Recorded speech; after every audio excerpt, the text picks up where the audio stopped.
Hey guys, welcome back to the channel. Welcome to the round 20 review.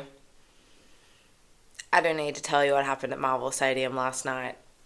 North going down by 101 points to Geelong, and that margin probably flattered us to an extent as well. 7-7, 49 to Geelong, 22-18, 150.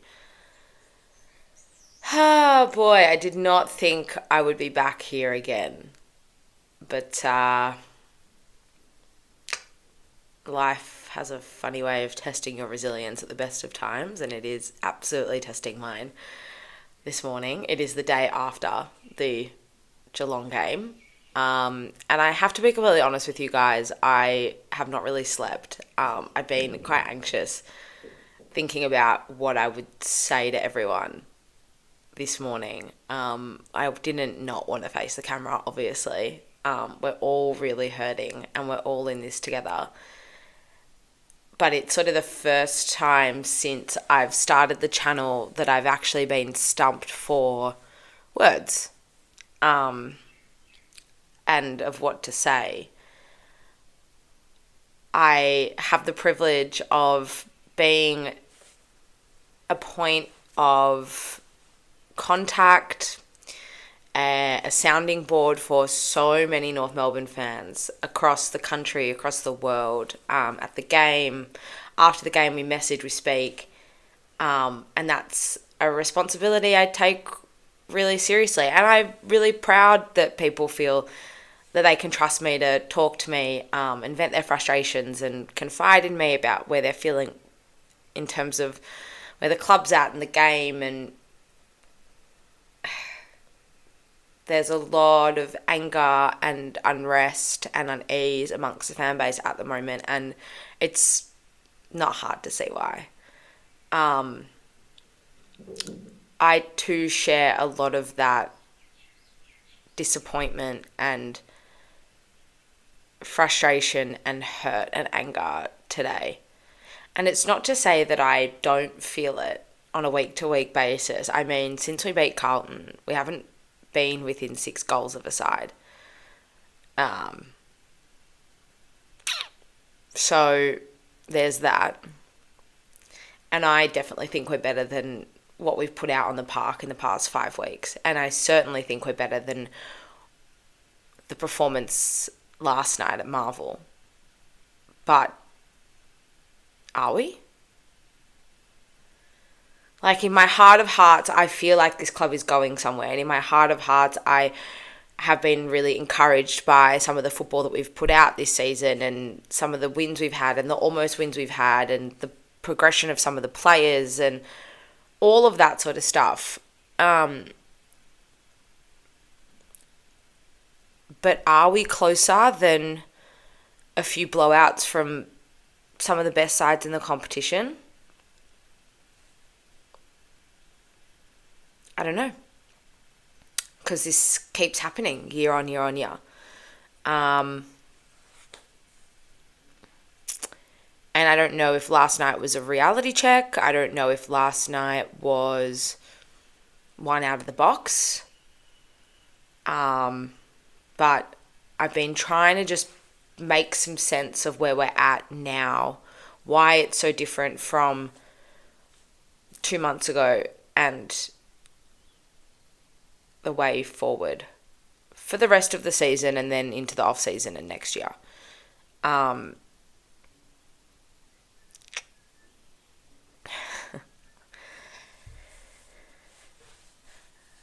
To quote some good friends of mine, it's never as good as it seems and it's never as bad as it seems. And I think the highs that we've had this season have been something that we've really gripped onto as supporters who have been starved of success for so long. And that's at a game level against, Melbourne, signs we showed against Essendon, signs we showed against Brisbane, signs we showed against Collingwood, the win against Carlton, even the performance against Fremantle. And potentially that's been to our own detriment, because it's kind of false hope, right? And I've said this a lot this season, that the only way to know we're improving is tangible improvement. It's obviously not the only way, but the wins are what's going to count at the end of the day. And while there have been signs there, particularly in that 10-week period between Carlton games, we've only won 4.5 games for the season. We should have beaten a few of those sides in that patch, and we just weren't good enough mentally anyway to take the next step and take those opportunities. And so for a side that's been starved of any sort of green shoots or any sort of improvement or success, it's almost like we're compromising what we want in the victories for the performances that should be good enough to claim 4 points and aren't. And I know that we need something to hold on to instill hope and instill faith and motivate a fan base that probably at times have been quite disconnected from the club. But that's not the way to do it. I think what upsets me the most as a fan and as a supporter sitting here today were some of the comments that Clarko made in his press conference last night. This is what he had to say. Well, it's a tough year to get through. You know, you've got sides like Geelong that are, got everything to play for in terms of setting their season up. And you only need to look at the Bombers last night and us tonight. It's just like, some battles with some injuries, some suspensions, and not have the depth on our list that what the other sides have got. So there's a whole combination of factors. We'll continue to give exposure to our players, and what we don't want to get caught up in is the hysteria around results. We know where we are as a footy club, and right at the minute our depth is being tested. We know where we're at as a football club. So internally they may know where we're at, but externally where we're at is Bailey Smith just doing whatever he wants last night for 4 quarters with no accountability, no pressure. Didn't look like he had an opponent for most of the game. Jeremy Cameron having a day out, 10, 11 goals, almost breaking the record for goals kicked at Marvel Stadium. Patrick Dangerfield eating a kebab on the bench in the 3rd quarter. That's where we're at as a football club. I don't know where you think we're at as a football club, but as a supporter sitting there last night, that's where I see us as. That's where I see us. And that to me just says a joke of the competition. Even the comments that Isaac Heaney made post-game last week in his press conference, as if he was just sort of doing what he could to stat pad his own record. And that was a game we only ended up losing by 5 goals. Like, is this where we're at? A 6th consecutive bottom 2 finish? At least that's where we're headed at the moment. A side that makes the same mistakes over and over and over again, expecting a different result, not just in the game last night, but across multiple games so far this season. I don't think there has been such a disconnect between the club and its supporters as there is at the moment for quite some time. And I don't think a little bit of transparency and honesty and openness is too much to ask for at this point in time.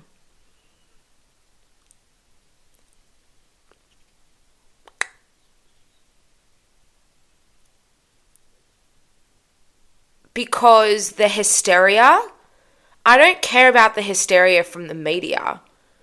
And I know for a fact that it's going to come hard this week. And you know what? The media isn't the enemy. I've said this before and I'll say it again. The media at the moment are some of the only people who we have on our side for a little bit of accountability. And to try and get some of the answers that we're all craving. Because right now we're not really getting a lot of it. from Arden Street.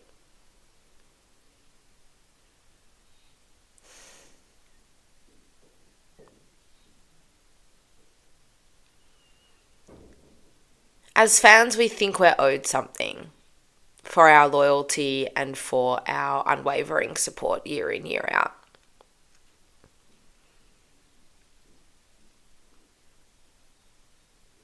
But the truth is we choose to do this because we care and because we love the club.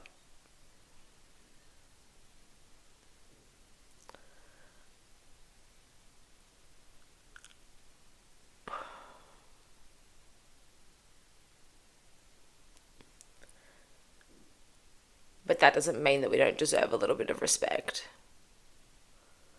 and don't deserve,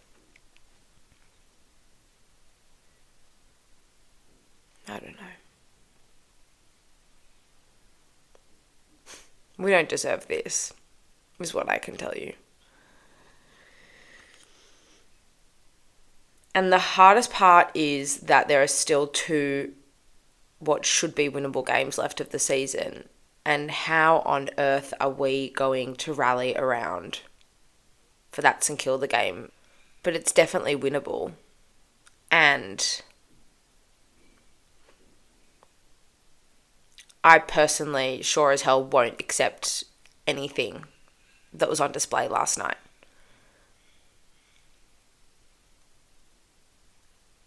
My fear, and I've said this before, is that we spent all of our tickets trying to get to that Carlton game and coming out with a point to prove, and we did it.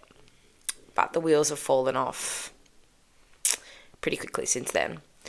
And I've banged on a lot this season about continuity and consistency in the 23. And since that Carlton game, we have had Charlie Comben, Jack Darling, Luke McDonald, Luke Parker, George Wardlaw, Tristan Sherry and Nick Larkey in and out of this side for various portions of the 5 weeks. And that's very hard to gain consistency. LDU as well. I can't forget LDU. It's pretty hard to gain consistency amongst your core group when those are the names coming in and out of the side at various times. And although a lot of those guys are back in that 23 now, and there is enough talent out there that we should be able to remain competitive and remain in games for longer periods of time, I think it's quite obvious the impact that it's had on this group over the past 5 weeks. And so at a higher level, I don't think sacking the coach is the right answer. Clarko, at the end of this season, would have coached 2 full seasons at North Melbourne, and it is the first time any coach of North Melbourne has coached 2 full seasons since 2017 and 18. We have had so many changes since then that this club craves a little bit of stability, and there will need to be changes around him, no doubt. But I think he needs a little bit more time to do what he can with this group, because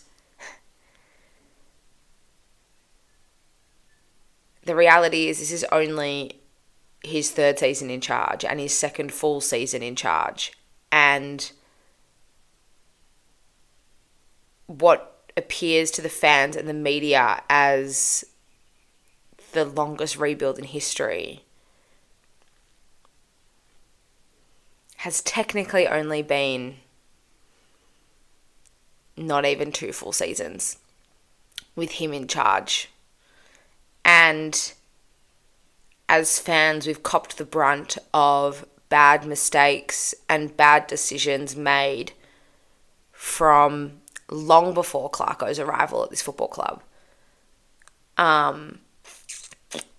And so when he arrived at the end of 2022, I think we all thought that the ship would turn very quickly and very rapidly. And it's not to say that it hasn't turned at all, because I think we all know that it has.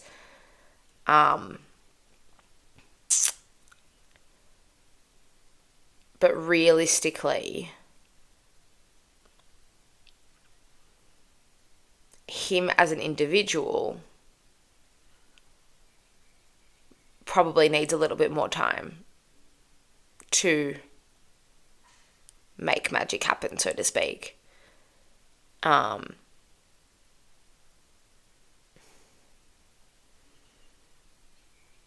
More change at that level anyway is probably detrimental to our progress. The only thing I would be changing at the moment when it comes to Clarko himself, if I'm going to say it, let us in a little bit, please. We're all here and we're all angry and upset and demanding answers because we care and we love the club and we want to see the club succeed. We want to see every team under the North Melbourne Football Club umbrella succeed. The only way to garner any interest and any buy-in or investment from supporters at this stage, aside from results, if you're not going to get them,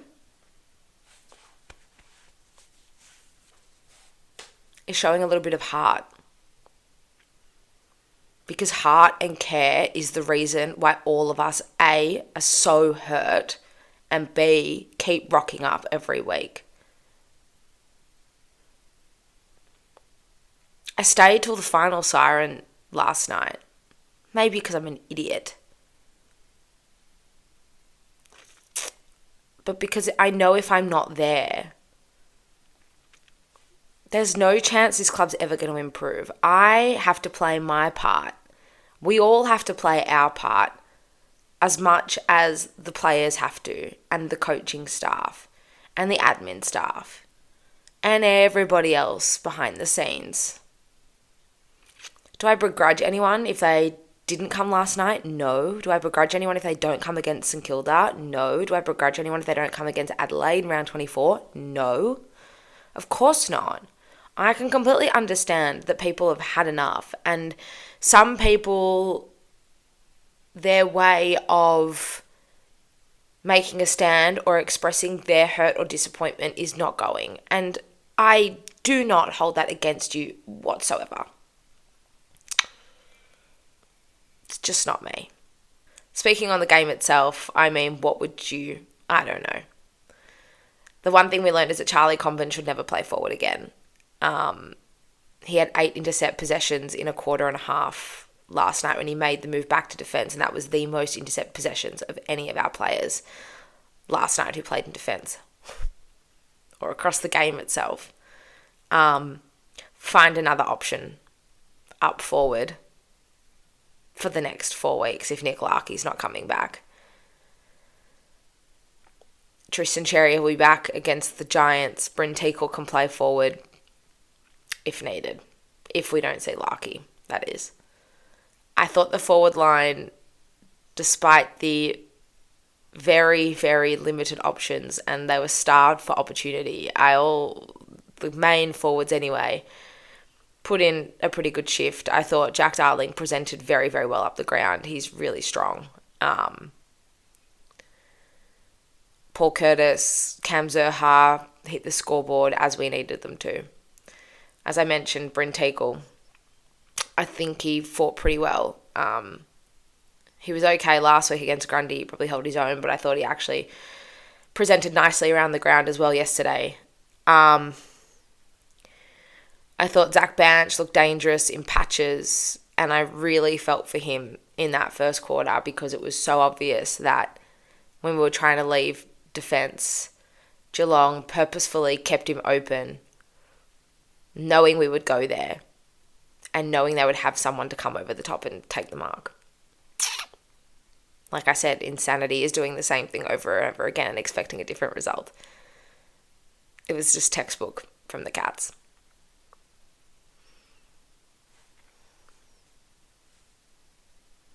But that's kind of it. It's probably all I can pick out in terms of positives from that game. So I guess now we just regroup. And for those of you who are sticking on the journey, we get ready to go again against St Kilda at Marvel next Sunday afternoon. No doubt there'll be a response, and I hope that there's enough North fans there to see it.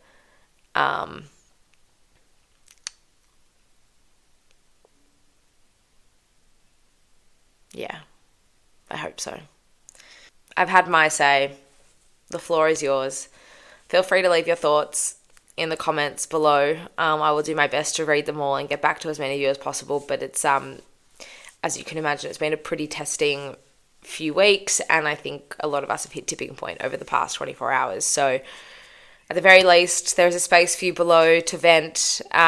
If you want to keep the conversation going on socials, we can. Kanga TV show on Instagram, Facebook, X, and email. As always, I just want to say to you guys, I know things are really difficult right now as a supporter, and your support for me personally does not go unnoticed, and it is so appreciated. I can't begin to even tell you how much I appreciate all of you, and can't thank all of you enough from the bottom of my heart. I wouldn't be here if it wasn't for you guys, and I really hope that I can amplify the voice of as many supporters as possible, and hopefully we can start to see a little bit of improvement on field and off field too in the weeks to come before we round out season 2025. I hope you all enjoy what's left of your weekend, and no doubt I will see you soon as we get ready to roll again against St Kilda at Marvel Stadium next weekend. Go Roos.